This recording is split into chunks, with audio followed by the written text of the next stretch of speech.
Olá, tudo jóia? Seja muito bem-vindo, muito bem-vinda ao nosso curso de Introdução ao Body Piercing. Bom, se você ainda não me conhece, o meu nome é Charles, sou proprietário do estúdio Shark Tattoo e do canal Shark Tattoo no YouTube.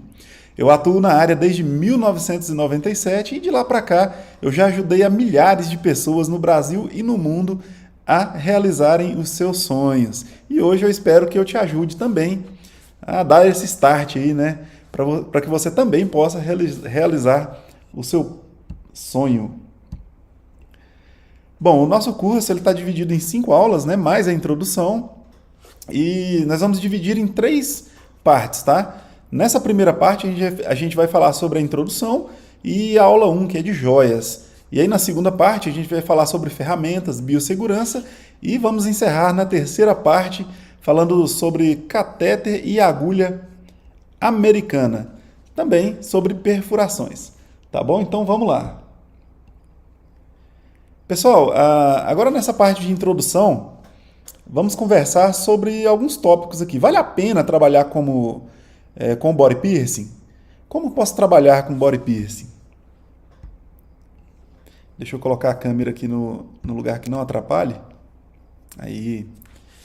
Bom, vale a pena trabalhar com body piercing? Pessoal, vale sim, tá? Vale muito a pena. Só que o body piercing, ele não pode ser encarado como uma renda extra, como um bico, né? A profissão de body piercer, ela é uma profissão assim muito qualificada, né? E exige bastante conhecimentos aí por parte do profissional que vai desempenhar. E eu tenho visto muitas pessoas levando a profissão como se fosse um bico, né? Uma renda extra. Então, assim, eu acho que isso aí não é bacana e quando a gente não leva a profissão a sério, a gente acaba desvalorizando ela e, enfim, trazendo muitos problemas aí pra gente, pro nosso cliente, né? E eu acredito, assim, que quando a gente desempenha uma função, a gente tem que ter felicidade, ter alegria em desempenhar aquela função. A gente tem que gostar a ponto de prestar um bom serviço e poder ganhar dinheiro com essa profissão, né? Viver bem daquilo que a gente faz. E o que eu vejo uma galera fazer aí acaba desvalorizando a profissão. Tá? Isso não é nada bom. E pode ter certeza que o mercado ele está aí precisando de bons profissionais, né? Tem cliente disposto a pagar um pouco mais por um serviço melhor. Enfim, mas isso já é outro tópico. Daqui a pouco a gente vai falar, né? Sobre se é rentável ou não a profissão, trabalhar com body piercing. Para trabalhar com body piercing, você tem que gostar de piercing, né? Em primeiro lugar, e também tem que gostar de gente. Bom, a gente trabalha com pessoas no dia a dia, né? E o body piercing, ele é uma profissão assim que te aproxima muito do cliente, né? Você tem até o contato corporal com o cliente, e isso aí exige que a pessoa realmente tenha paixão por lidar com outro ser humano, e tenha empatia, que tenha paciência.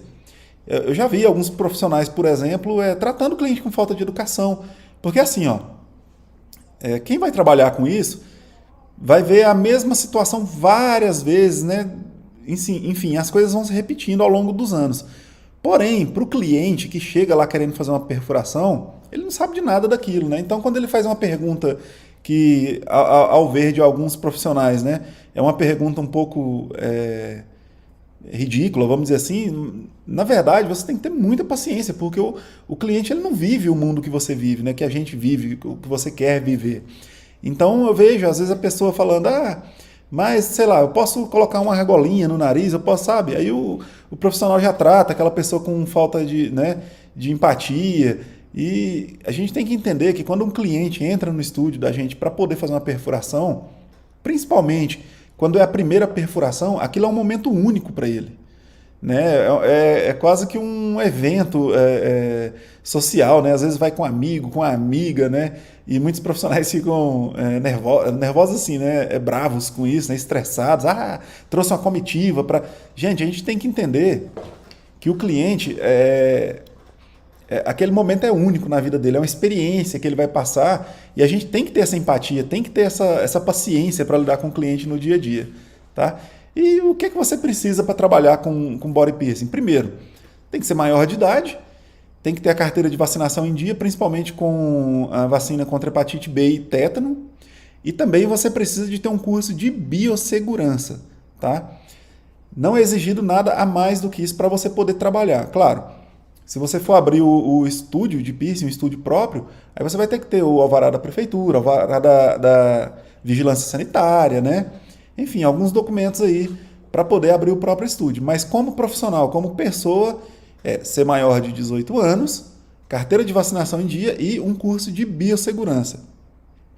Tem muita gente falando por aí, né? Ah, você tem que ter um curso de piercing para poder trabalhar. Não precisa. É bom que tenha e é imprescindível, até eu diria, né? Porque como que você vai desempenhar uma profissão se você não sabe fazer, né, aquilo que você se propõe? Então, o nosso curso de body piercing, a versão paga, né? O certificado ele tem sido aceito também como sendo de biossegurança. Então, eu não posso garantir, né, que todas as vigilâncias sanitárias vão aceitar o certificado do curso pago, mas até hoje a gente não teve problema, tá? O nosso certificado é curso de body piercing e noções de biossegurança. Então, fica a dica aí, tá? A vigilância sanitária pode ou não aceitar o certificado de um curso como sendo também de biossegurança. Se não aceitar, é fácil. Faz um cursinho de biossegurança e tá tudo certo, tá bom? E é rentável trabalhar com body piercing? Pessoal, é muito rentável, porque é um trabalho muito rápido. Então, assim, na maioria das vezes, as perfurações mais populares, né, as perfurações mais tradicionais, são perfurações que a pessoa chega ali na sua loja, já escolhe a joia, já faz a perfuração e já era, né? O atendimento em si, muitas vezes não chega a 20 minutos. Porém, tem atendimentos que vão ser mais demorados, né? Às vezes a pessoa vai fazer um projeto auricular, então você tem que sentar com o cliente ali, conversar. Mas na maioria das vezes é muito rápido o atendimento. E claro, tem que saber cobrar.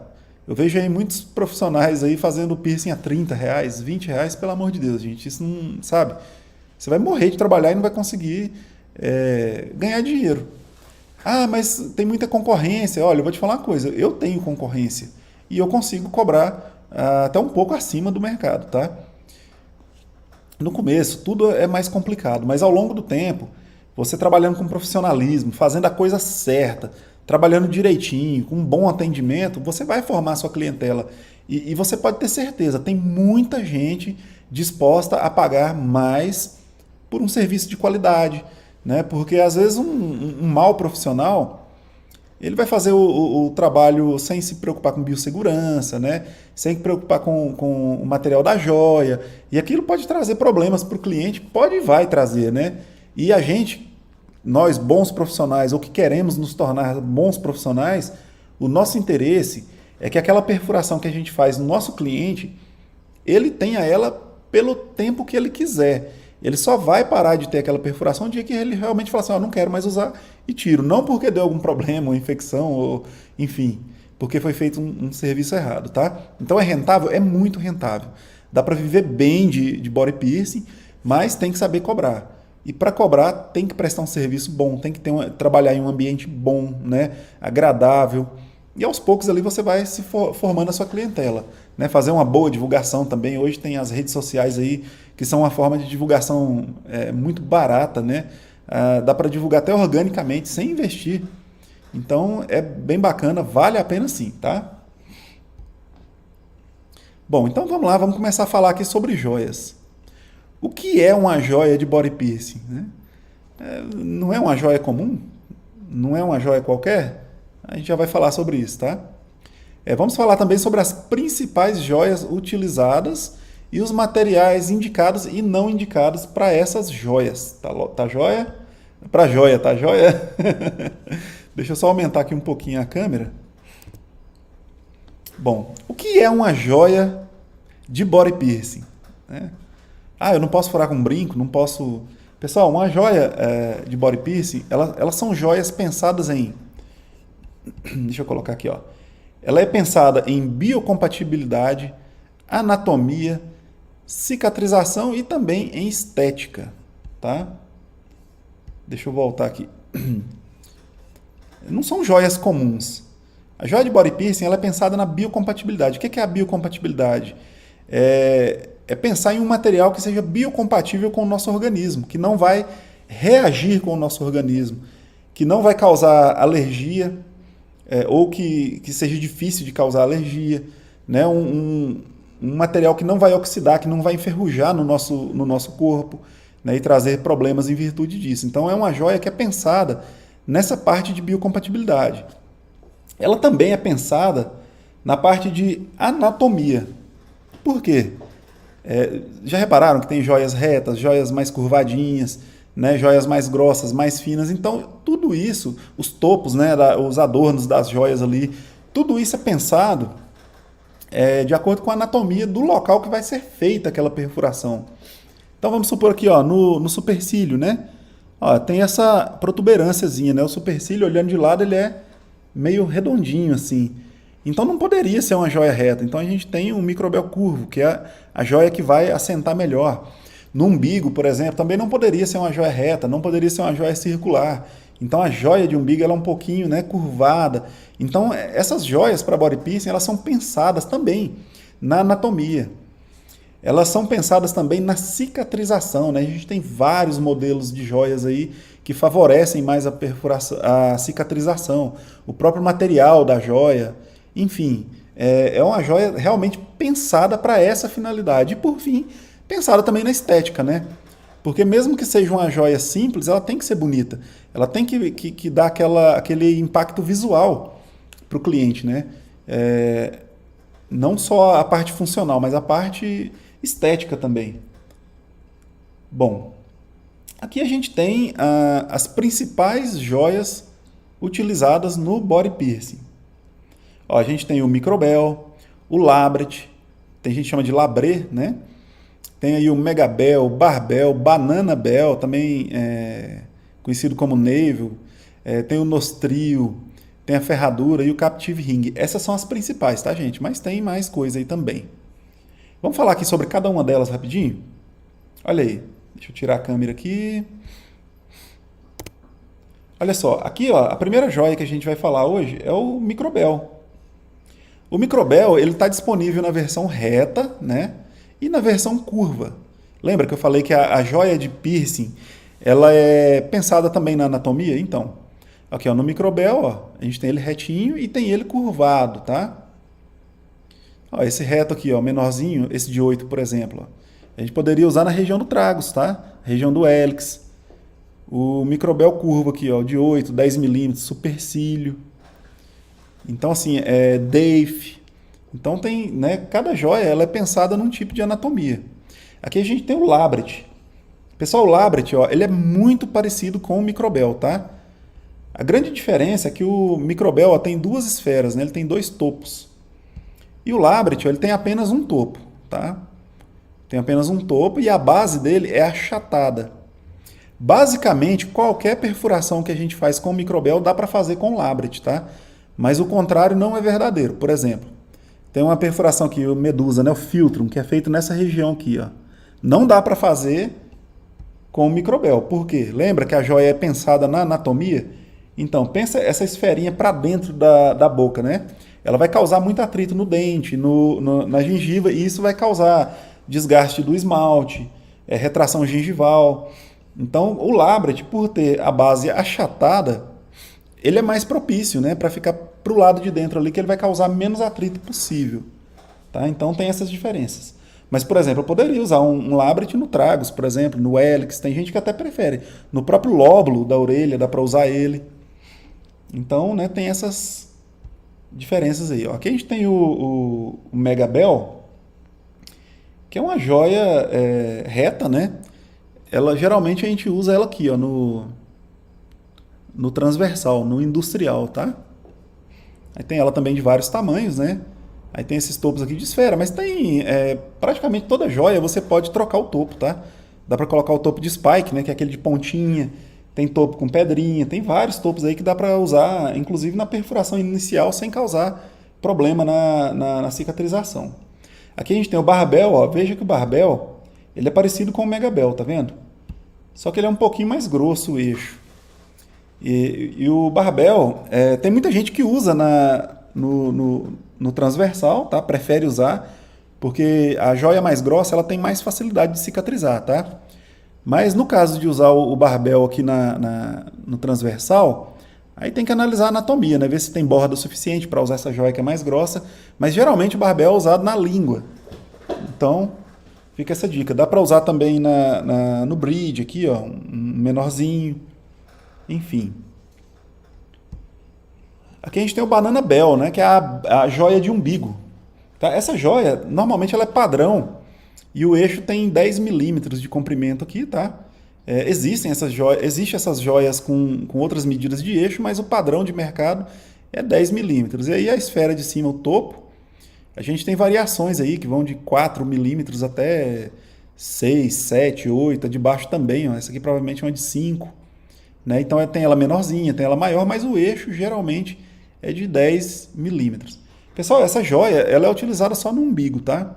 É aquela questão da anatomia que a gente falou. Ela foi projetada para esse tipo de uso. Tem gente que chega a usar esse tipo de joia até em perfuração íntima, né? Uma perfuração chamada Cristina, mas eu não recomendo de forma alguma, tá? Tem a joia própria para isso. Aqui a gente tem a joia Nostril, que é uma joia utilizada na perfuração da aba nasal. É uma joia específica também, tá? Ela só tem essa finalidade.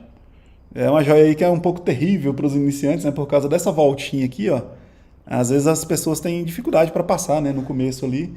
Mas tem dica para tudo, tá? Nunca usem um nostril muito fininho. Tem ele nas medidas de 0,5 milímetro, 8 milímetros e 1 milímetro, tá? Prefira sempre o de 1 milímetro, que é a mais fácil que tem de aplicar. E aqui, como ela tem essa voltinha, ó, quando a volta vem muito fechada, a gente abre um pouquinho, porque facilita a passagem também, tá?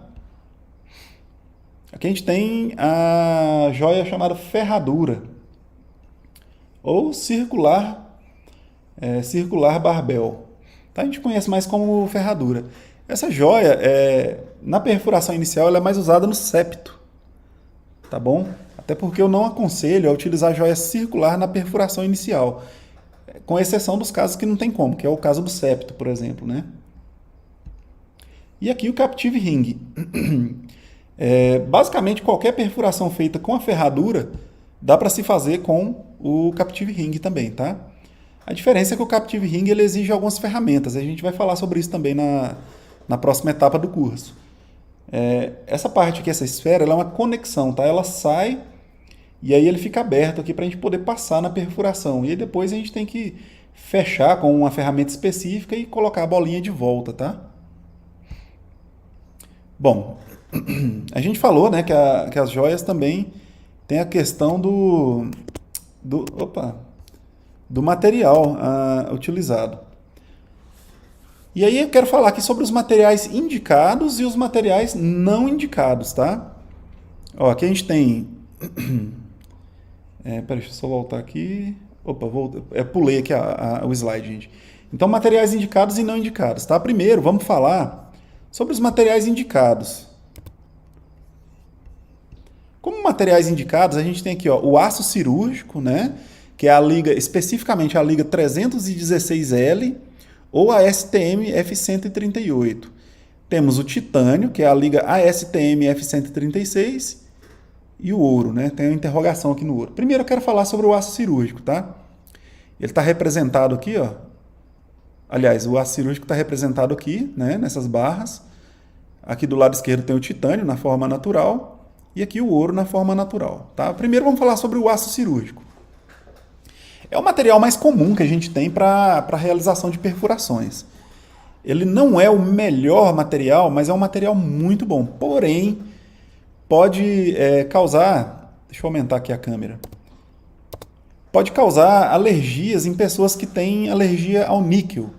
Porque na composição dessa liga, o 316L, né, ou a STM F138, ele tem um mínimozinho de níquel ali. Porém, esse tipo de alergia não é tão comum, tá?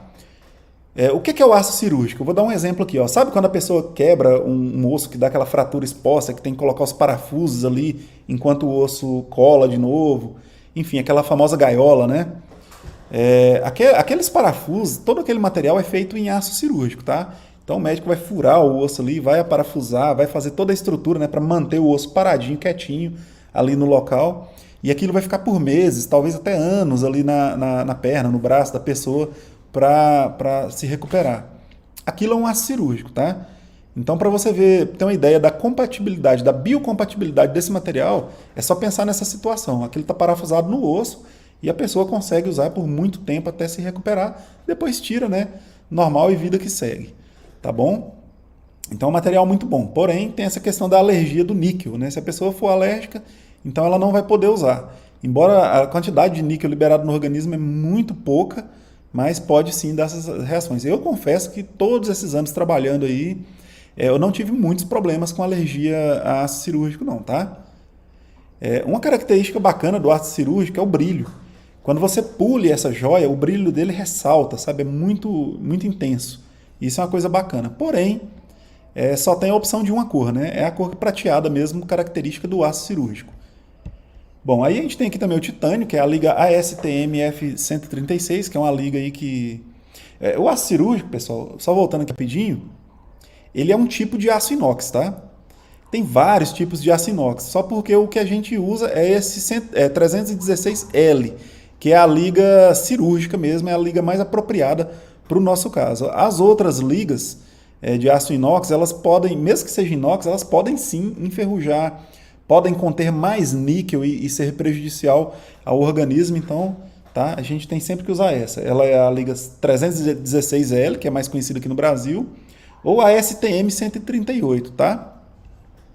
O titânio é a outra liga aqui que a gente usa nas joias. Ela é mais biocompatível do que o aço cirúrgico, né? É uma liga composta aí de titânio, alumínio, vanádio. Então, assim, é uma liga bem bacana. Para você ter uma ideia, o titânio é utilizado em implantes ósseos, né? Então, se a pessoa perde uma parte do osso ali, eles fazem uma prótese para ocupar aquele lugar que perdeu a massa óssea.